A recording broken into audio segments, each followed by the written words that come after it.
the darkness of ignorance. Continuing the diary education, we request the dignitaries on the dais to please proceed for the lighting of lamp and invoke the blessings of Master Sufi.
We welcome our chief guest, Honorable Shri Jagdeep Dhankarji, Vice President of India. Dr. Srimati Sudesh Dhankarji, spouse of the Honorable Vice President of India. Our guest of honor, Dr. Punya Saroj Srivastava, IAS, Secretary, Health and Family Welfare, Government of India. Dr. Rajesh Sudhir Gupta, Secretary, Department of Biotechnology, Government of India. Dr. G.D. Puri, Executive Director, AIIMS Jodhpur, and Dr. Shiv Kesari, President NACS. I request Dr. G.D. Puri, Executive Director, AIIMS Jodhpur, to present a token of our respect to our chief guest, Honorable Vice President of India, Shri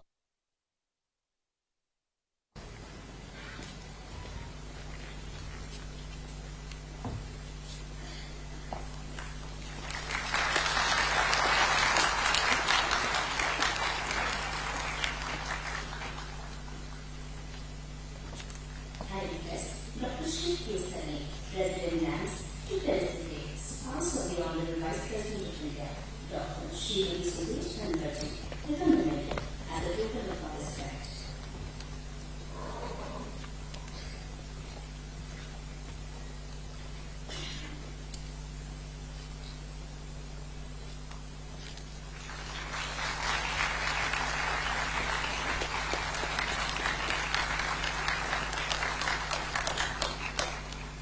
I again request Dr. G.D. Puri to present a memento to our guest of honor, Dr. Punya Saroj Srivastava, IAS, Secretary, Health and Family Welfare, Government of India, as a token of our respect.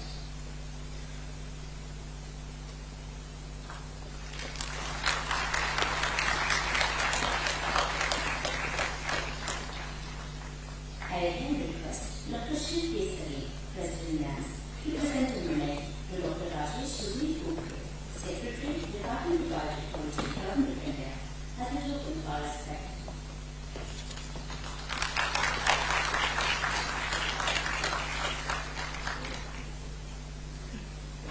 I request Dr. Shiv Kesari, President NACS, to kindly deliver his welcome address.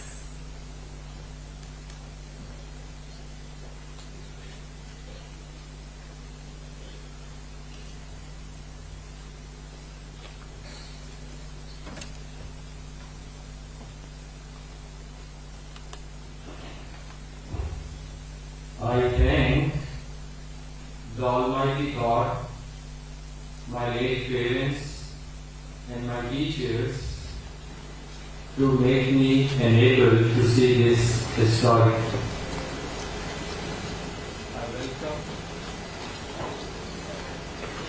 The NANS is extremely privileged that the Honorable Vice President Shri Dhankar Sahib has graced the 64th Convocation and Annual Conference. An eminent lawyer, a visionary, with an adorable smile, simplicity and humility, Dhankar Sahib endears one and all. I am personally indebted to you, sir, for accommodating this event. NANS is also privileged to have Madam Dhankar with us amidst us. Thank you, Madam, for gracing and empowering the women scientists of India. Thank you, Madam. NANS is also privileged to have with us Secretary Head Government of India, Madam Punya, a Stephanian with sound, pure science physics background. We also welcome Dr. Rajesh Gokhale, a postdoc from Stanford and a professor of biology at the Indian Institute of Science as Secretary, Department of Biotechnology. The two together symbolize science and biology are two sides of the same coin, and they coexist in India. And India needs hybrid scientists and hybrid doctors. The theme was amply reflected in today's convocation, where we had 54 new fellows, 92 members, 19 associate fellows, 31 associate members, and 460 MA/MS inducted into the academy. On behalf of our worthy council members and our President-elect Professor Behra, I am happy to tell you that now we have 1,064 fellows, FAMS, 2,670 members, 120 associate fellows, and 1,328 members by DMBE. We started international fellowship and memberships to overseas Indians, NRIs, and we have 9 international fellowships and 1 international membership accepted for this year. I also welcome the President of the Postgraduate Board of National Medical Commission, Dr.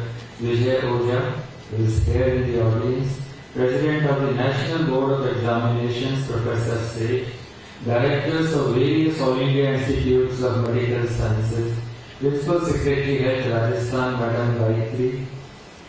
We also welcome President and members of the AIMS Jodhpur, the newly elected fellows, members and their family members at this convocation. Welcome to all of you.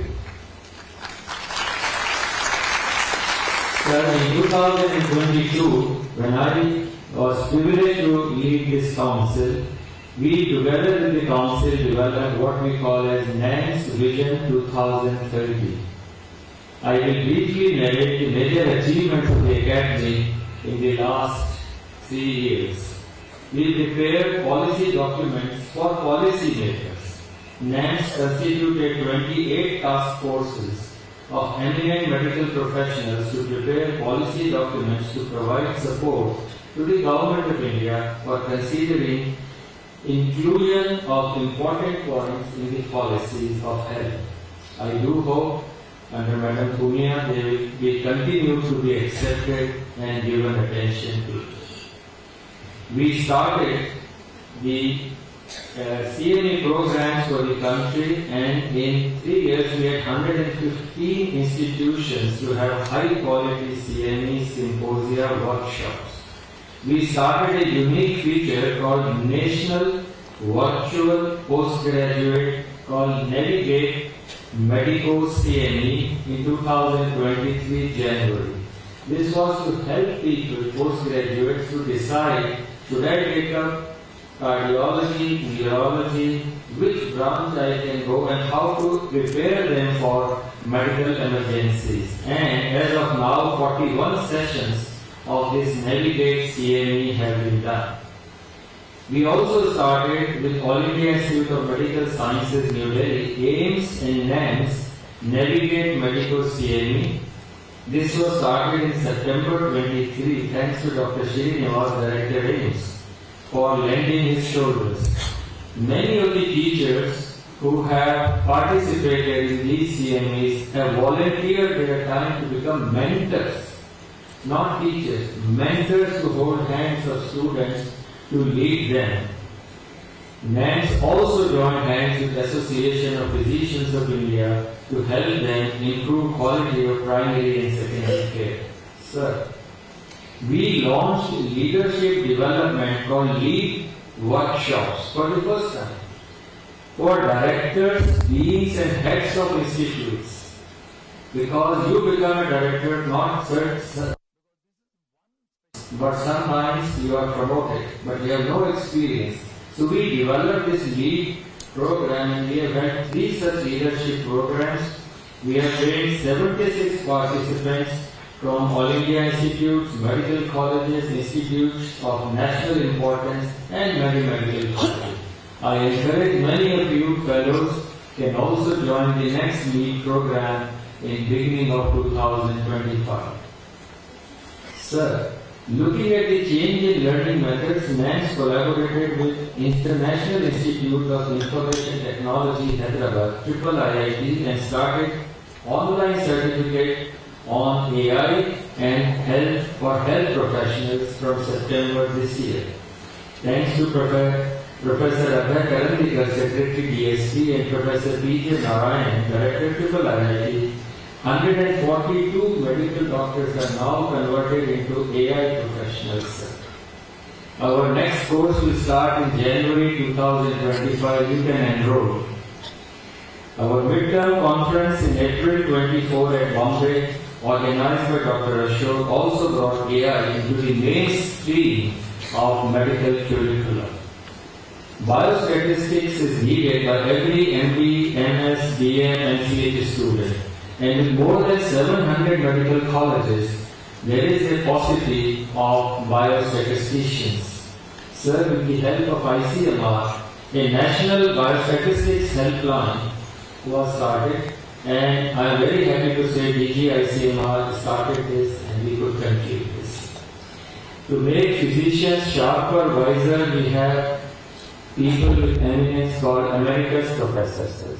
NAMS also recognizes women in medicine, and we have this as an yearly event. We do networking a lot, and all medical colleges twice in a quarter get connected with National Academies. To engage the youngsters, we have National Medical Quiz, which we started, and NAMS now has a cell in 62 medical colleges, 23 states in the country. Today, we are very privileged to have all these experts, fellows who have come inside. On behalf of the council members, past presidents, and our president-elects, I would like to thank you, and thanks NAMS Jodhpur for providing us this platform. I am very indebted to the organizing team led by Dr. G.D. Puri, and I do hope, sir, the NAMS will grow, and your coming here is a big blessing. Kama Kami, thank you, sir.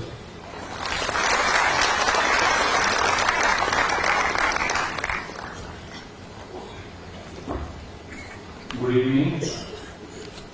I request the permission of President NAMS to initiate the proceedings of the NAMS convocation. Granted.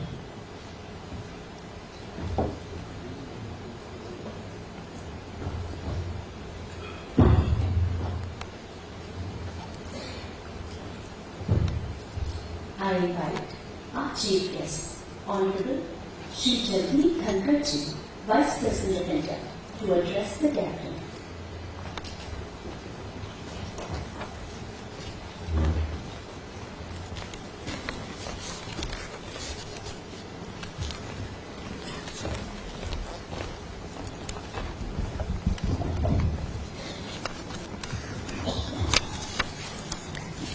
Good evening, all of you.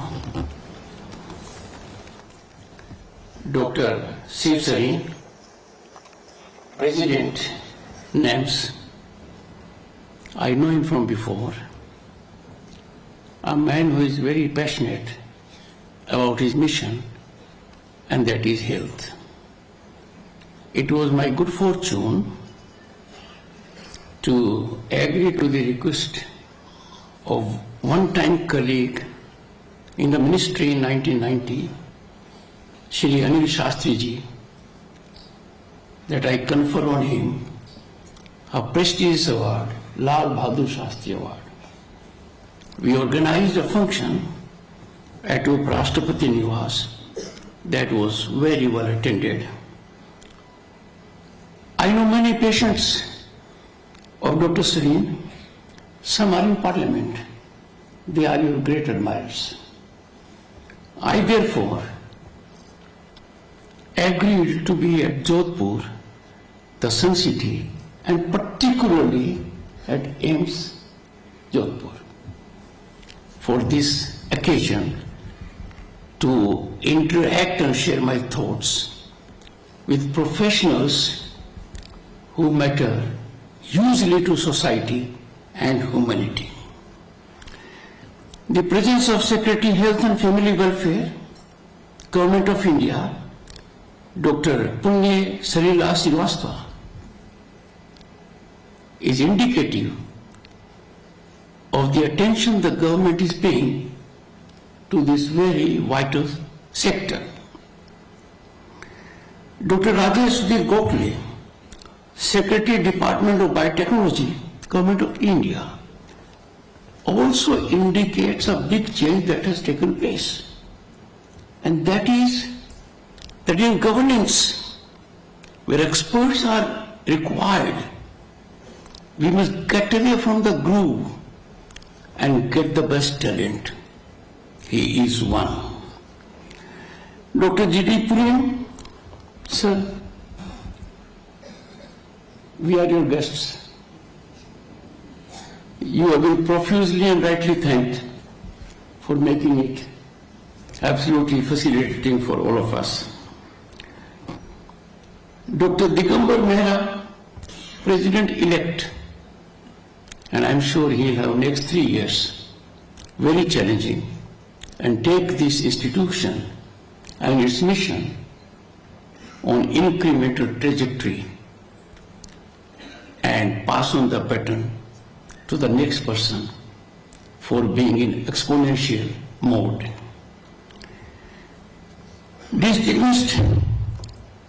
Several distinguished persons in the audience, I would not recognize them by name for fear of missing any name, but all of them are motivational for us, inspirational for us, and they are in their own right is finally contributing to the evolution of institutions they are associated with.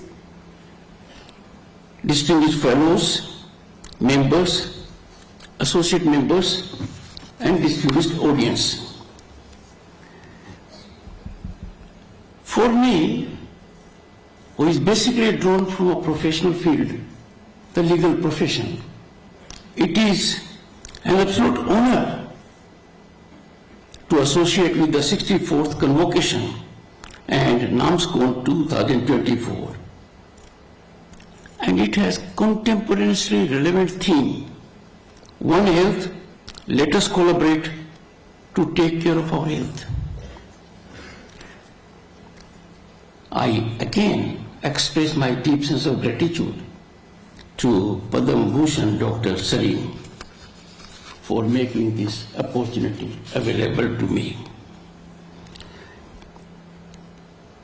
Friends, when I came here, I had the occasion to go through the list of the fellows, distinguished fellows of this great institution.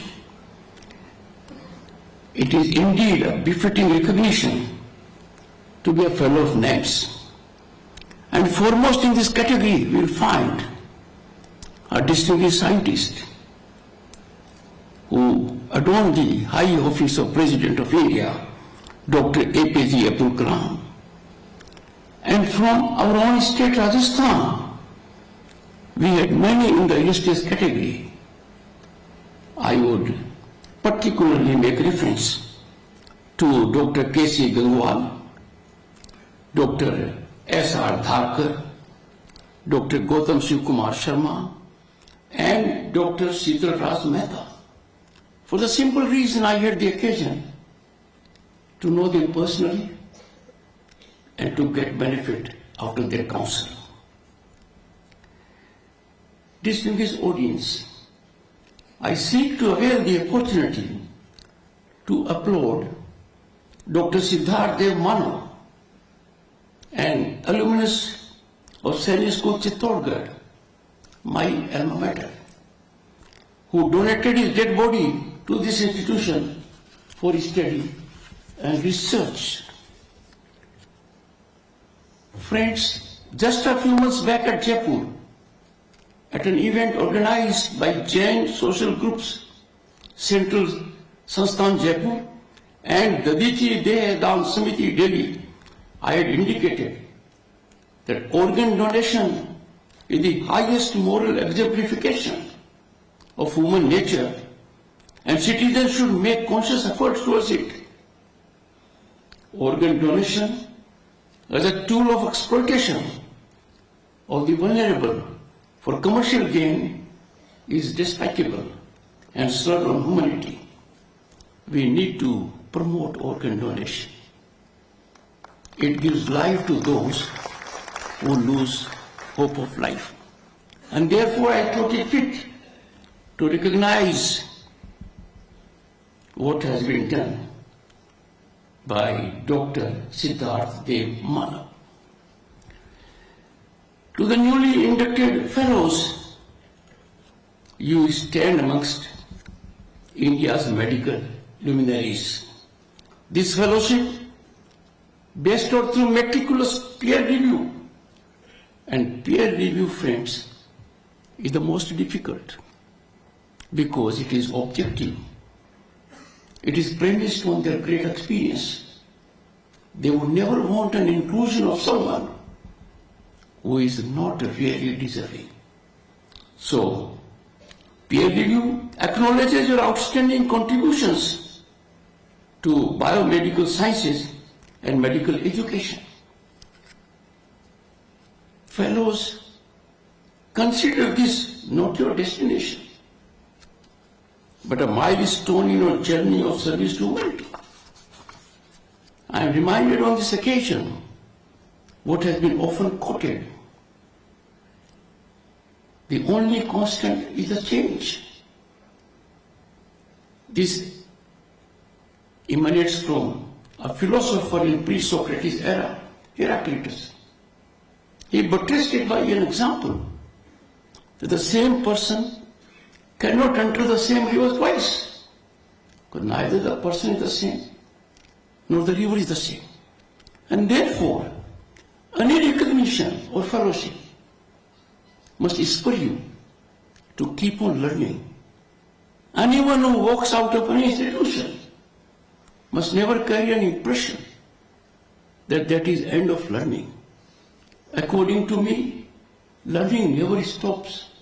It is lifelong. Friends, let us look around our Bharat at the moment in global perspective.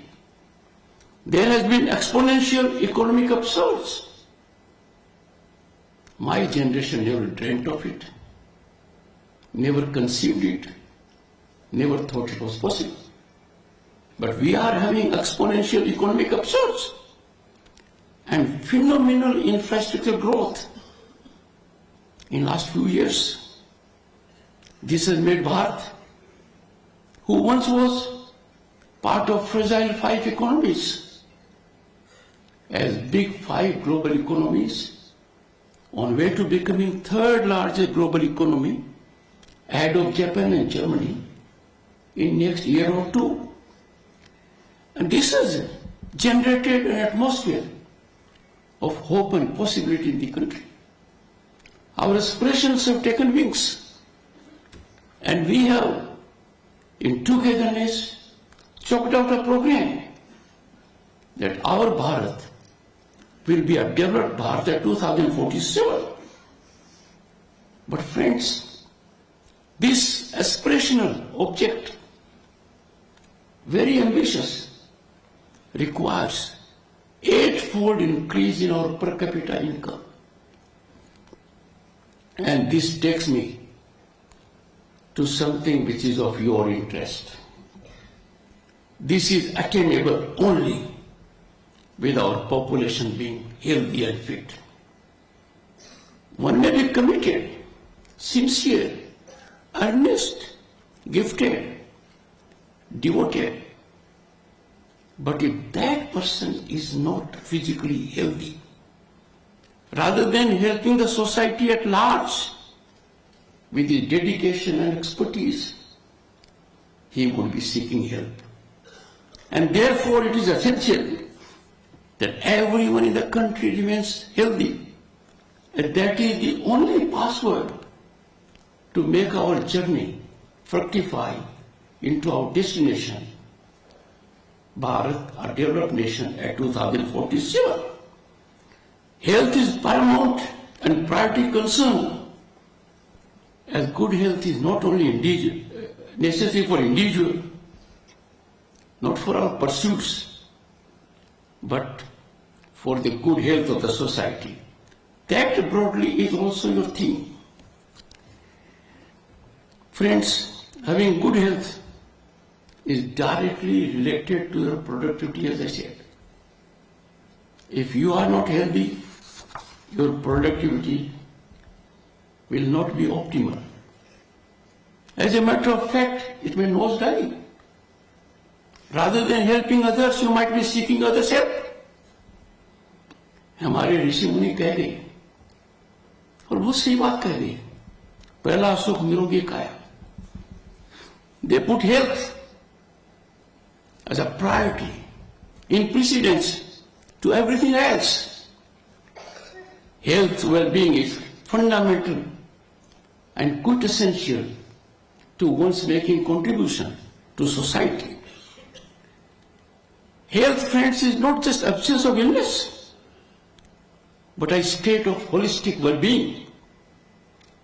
Our Vedas, our Purans, our Upanishads are mine store, gold mine of wisdom and knowledge. We need to bestow attention on them. It emanates from them. I quote, Prasan Indriya Man Atma. The harmony between mind, body and spirit, that is essential for a person to perform and be a complete human being. Atharvaved, encyclopedic when it comes to health treasure, when it comes to health knowledge. And there the stress is arogyam moolam utmam. Good health is necessary to realize any goal in life. And therefore, when we have this wisdom emanating from our civilizational depth, we must give the attention it deserves. I would particularly seek to invite attention to a verse in Bhagavad Gita. You would recall the 18 chapters. If you go through them, they contain ultimate sublimity of wisdom. I am referring to verse 16 in chapter 6. Nate sanastu yogisti ne chekant mansunate ne chati sappan silashe jagrato ne charju. Now mark what it says. Moderation in diet, moderation in thinking, recreation and action are key to healthy living. Roll back when it was said, and it's a time-tested one. Lord Krishna indicates eating too much food or starving, the two extremes, and sleeping too much or remaining awake all the time is not health friendly. It is here that role of such institutions come into being. It was foresight of India's Prime Minister, Sri Narendra Modi, that he could secure in the shortest time the largest support of nations for yoga when he addressed United Nations General Assembly. We now have International Yoga Day that is celebrated in every nook and corner of the globe. Yoga is not just for that event. It has to be way of life with us. And from that perspective, I will again refer to what has been said in our scriptures. Vyayamat labdhe swastham, dirghayusham balam sukham, arogyam param bhagyam, स्वास्थ्य सेवार्थ साधना। व्यायाम से स्वास्थ्य, लंबी आयु, बल और सुख की प्राप्ति होती है। निरोगी होना परम भाग्य है और स्वास्थ्य से अन्य सभी कार्य सिद्ध होते हैं। Exercise leads to health, long life, strength and happiness. Being healthy is the ultimate fortune, and all other tasks dear to us, necessary but to be accomplished, are only through good health. We need to take note of this and follow this recipe that is time tested. Friends, medical professionals serve as guardians, and their role is all the more significant in Bharat, that is home to 1/6 of humanity. Your concern must be beyond clinical care. You have to be, and you have to engage in advocacy of good health. You have to become educators and public health advocates. While I'm talking about you, crisis response has been remarkable. And I had the occasion to see it while being Governor State of West Bengal when we faced the pandemic. Remarkable dedication, missionary zeal, braving all personal difficulties to come to the aid of the people who need it. But the challenges are there now in healthcare. The challenges are commercialization and ethical dilution is required to be addressed. Healthcare is a divine contribution. Healthcare is service. Healthcare has to be far distant from commerce. And healthcare is antithetical to exploitation. By and large, our system is in good health. But we can't say as on this date that instances of commercialization and ethical dilutions are not there. Let bodies like this evolve a code of conduct and exemplify by action that any transgression on these twins would attract wrath of the regulator. President had in his brief address, brief for the reason that he wanted to confine to the time frame, but he was indicating many things that were relevant.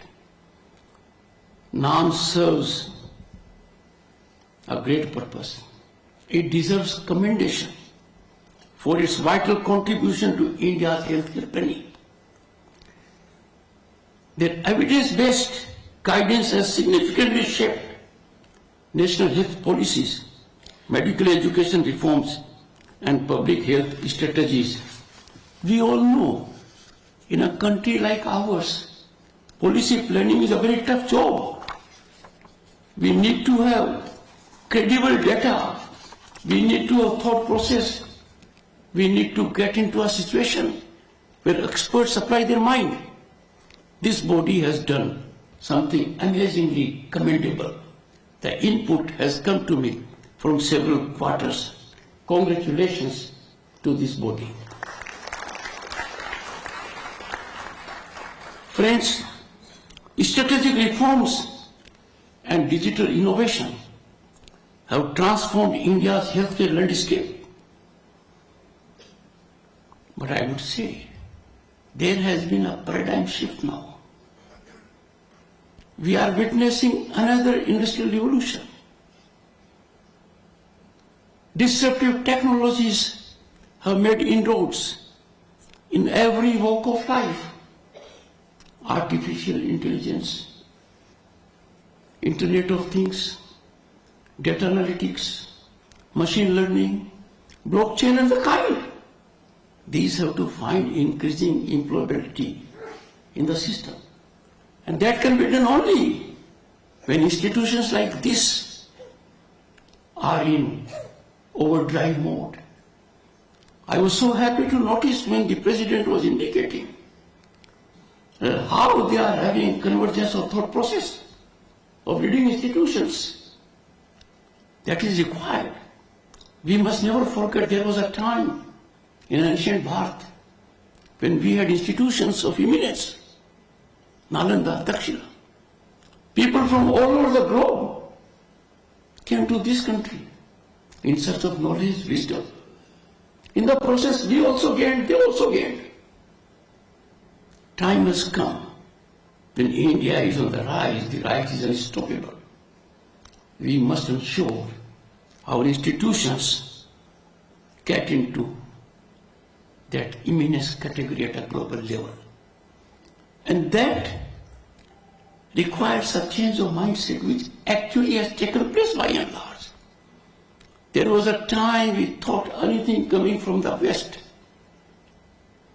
we need not examine, we have to follow. That is no longer in vogue. Friends, big changes have taken place in this country. A country at the moment of 1.4 billion people. Ayushman Bharat, PM Jan Arogya Yojana, they provide coverage to virtually everyone up to 5 lakhs. 104 million families. Several countries in the world are stunned even by this figure. But India is a nation that in recent times has attained what to them is astronomical. Like 500 million Indians were included in banking sector, the world's largest exercise. Just imagine, cooking gas was made available to needy women to the extent of 150 or 170 million free. So ours is a country where we have to have ecosystem that has to operate at gigantic level. And that has been done.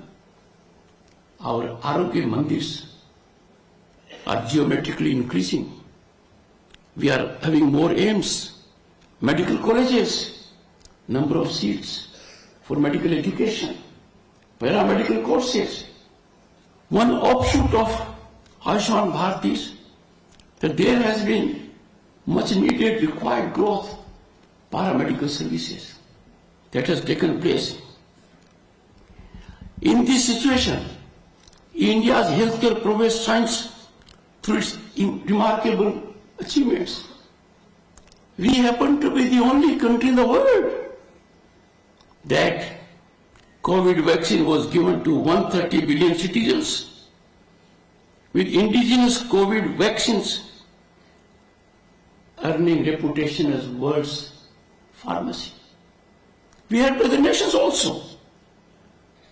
And what is more striking, friends, a matter of joy for all of us, the certificate that a person has been vaccinated was never given on paper. It was digital. It was instant. A feat not achieved even by the most developed nation.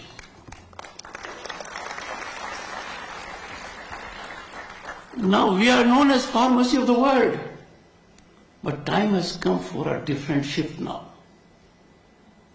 We must engage and strongly champion locally manufactured medical equipment let us demolish the myth imported items are superior. Not any longer. Through this platform, I will urge Indian industry, business, trade and commerce to engage into activities of making medical equipment in the country for the nation, also for the world. But that will require again some kind of hand-holding by people in the front row here, by people on the dais, your institutions. Indian entrepreneur is known for intrepidity, innovative skills, a genius. But someone has to guide him that this is an area which you must navigate. Things will change dramatically, I am confident. Another aspect, go to any part of the world, the kind of quality medical assistance India gives for value is not available elsewhere. This has made India an attractive destination for people to come here for treatment. This has taken a new shape also, medical tourism. Only, if I give you figures, this year, 7.3 million medical tourists came to this country. It was preferred destination. Why? Because we have competent human resource. We have supporting infrastructure. We have world-class hospitals in public sector, in private sector. But we must have more of it. As India confidently marches towards Viksit Bharat, a marathon march of which we all are foot soldiers. For that it is required that there must be robust public-private partnership to take our health infrastructure, equipment and otherwise to the highest global benchmark. Friends, I strongly advocate and urge India must pioneer the healthcare technology revolution, embracing, as I said, artificial intelligence, genomics, and biotechnology. With modern tools, I indicated, we have engaged into AI diagnostics, telemedicine, and robotic surgery becoming essential, and backed by strong government support, our medical sector is poised for unprecedented transformation. I had the good occasion to be present at a hospital in Jaipur where an operation was done by a young surgeon using robotics. And the event was watched globally, more particularly in developed countries. Friends, I am sure you are aware, one of the persons who may be in key position for health sector in one of the very developed countries in 2025 early, he said a sick child is assurance and insurance for money. His quote, why should we have a sick child? And therefore our focus should be prevention and precaution, eradication. It was so soothing to note that the health minister declared yesterday कि 2025 तक TB का उन्मूलन complete हो जाएगा. And this country has achieved phenomenally regarding some other diseases. So I strongly advocate and plead with healthcare experts, please champion preventive wellness education with special focus on combating, and this is something new, and this is rampant. This is mushroom growth, and this is digital lifestyle. This digital lifestyle is coming with risks that may be existential. I would urge, it is your ordainment to educate families so that they take care of it right from the beginning. We are having youth engaging into drugs, getting into depression, having mental stress. And mental stress in a country which, according to the IMF, is a favorite global destination of investment and opportunity. Therefore, they require massive handholding. Get them away from their attraction with a screen-dominated world. Now, there is another aspect. Our traditional medicines are known for efficacy. ये जो traditional medicines हैं, इनकी जानकारी हमें किंवदंती से मिली है. हमारी दादी, हमारी नानी पढ़ी लिखी मतों सी है, पर उनके पास नुस्खा होता था कि आपके ये हो गया, गला खराब हो गया, कान में कम सुनता है, थोड़ी चोट लग गई, तो क्या करना है? Well, let us adopt it. After all, this country has seen midwives in every village doing a remarkably good job. And therefore, when we have such a rich background, let us monetize it. The wisdom embedded in these traditional systems is profound. And now this is all over the country. People from all over the globe are trotting to this country to what we say our health resorts, to get yoga treatment. If they don't have an ailment and they wish to get fitter, they go for a course. That being so, let us make this also an important fundamental premise of Indian healthcare system. It must be integrated because it emanates from our heritage. This requires both research and a fundamental shift in perspective. Moving beyond the false dichotomy that equates ancient with backward and Western with progress. It still does on some occasions. I have felt it, though it is fast receding. But now we have to make the reverse of it. I have seen it when I was a minister in 1990. The global organizations used to tell us your economy is not good, which was not good. You need to manage your affairs well. Now they seek advice from us. They tell world countries, if you want to digitize, India is a role model because it has accomplished in 6 years what otherwise is not to be accomplished in 4 decades plus.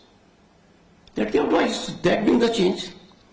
Friends, your dedication to healthcare excellence will not only shape India's future, will also contribute to the welfare of humanity at large, because Vasudhaiva Kutumbakam, we take the world to be one family, one planet, one family, one future. That has been our message to the world. And that is why I can share it with you. When I go abroad, I get accolades.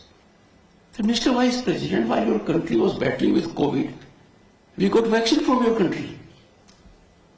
During those challenging times, India supplied vaccines to 100 countries. You are aware of it. You are privy to it. This can happen only in our country, because our country by nature does not believe in expansion of territory or self-greed. We believe in sharing and caring. Once again, my congratulations to all the fellows and members of the National Academy of Medical Sciences. with the permission of the President, I am inviting members of the Council and fellows also to be my guest at the new building of Indian Parliament. I'll have the occasion to benefit, and you will have the occasion to see what a marvel has been created by way of new building of Parliament. So I'm sure my invite will be accepted, and soon I'll be having a visit by your fellows and faculty. Friends, distinguished audience, may your pursuit of excellence continue to illuminate path towards a healthier, more prosperous India. Let us take care of the health of the nation and of the planet. Thank you so much.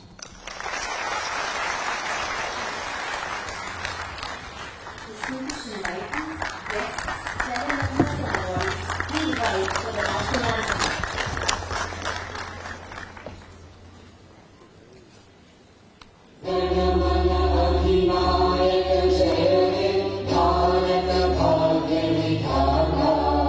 Punjab Sindh Gujarat Maratha Dravida Utkal Ganga Vindhya Himachal Yamuna Ganga उच्चल